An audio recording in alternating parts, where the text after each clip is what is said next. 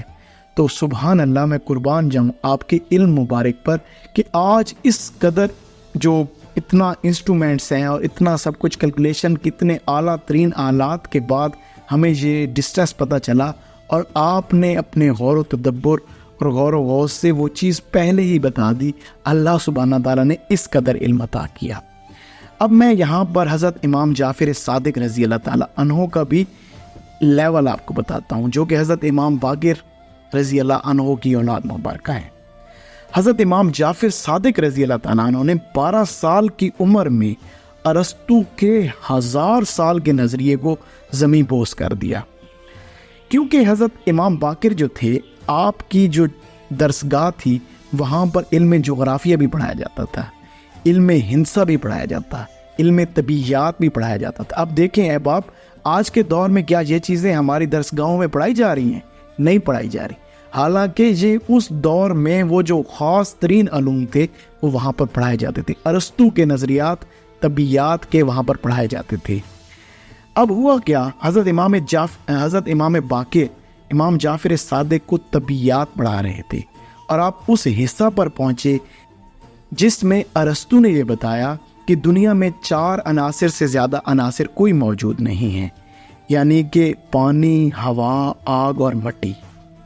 جب حضرت امام جعفر صادق جو اس وقت 12 سال کی عمر میں تھے، جب آپ نے یہ سنا تو آپ نے فرمایا کہ میں ارسطو سے، اس قدر ذہین انسان سے یہ چیز سوچ نہیں سکتا کہ وہ ایسی بات کرے گا، کیونکہ جو مٹی ہے وہ ایک عنصر نہیں ہے بلکہ ایک سے زیادہ عناصر اس میں موجود ہیں.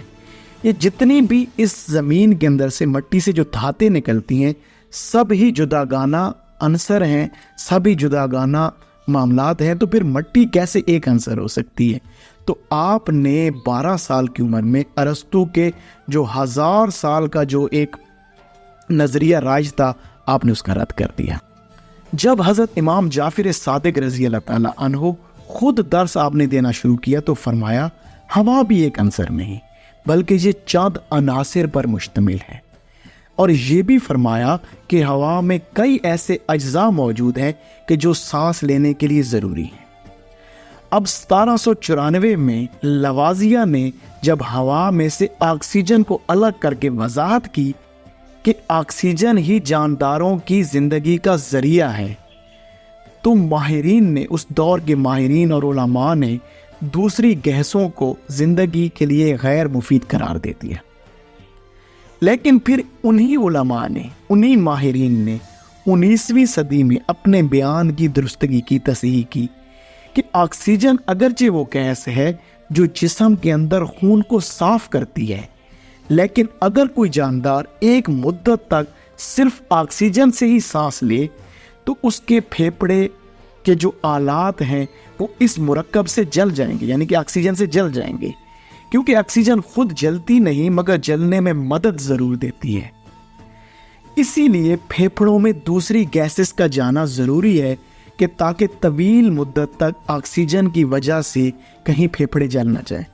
تو پھر آ کے حضرت امام جعفر صادق رضی اللہ تعالیٰ عنہ کے اس بیان کی جو میں نے پہلے بیان کر دیا، آپ نے فرمایا کہ اس ہوا میں کئی اجزاء موجود ہیں جو سانس لینے کے لیے ضروری ہیں، وہی دوبارہ سے ثابت ہو گیا. تو یہ تھے ہمارے آباء و اجداد جن کا علمی لیول، جن کا تدبر، جن کا غور و غوض اس قدر زیادہ تھا، اور ہم مسلمان کہاں پر کھڑے ہیں؟ ہم کون سی سائنس اور لیبارٹریز کے اوپر انویسٹ کر رہے ہیں، ہمارے بچے ان چیزوں کو پڑھ رہے ہیں، ہم تو اس چیز سے دور ہوتے جا رہے ہیں، ہم محدود ہوتے جا رہے ہیں. اللہ سبحانہ تعالیٰ ہمیں سمجھ دے اور ہمیں ان علوم کی طرف رغبت دے، ہم اپنی دونوں آنکھوں کو روشن کریں. اللہ سبحانہ تعالیٰ عمل کی توفیق عنایت فرمائے. جزاک اللہ. السلام علیکم.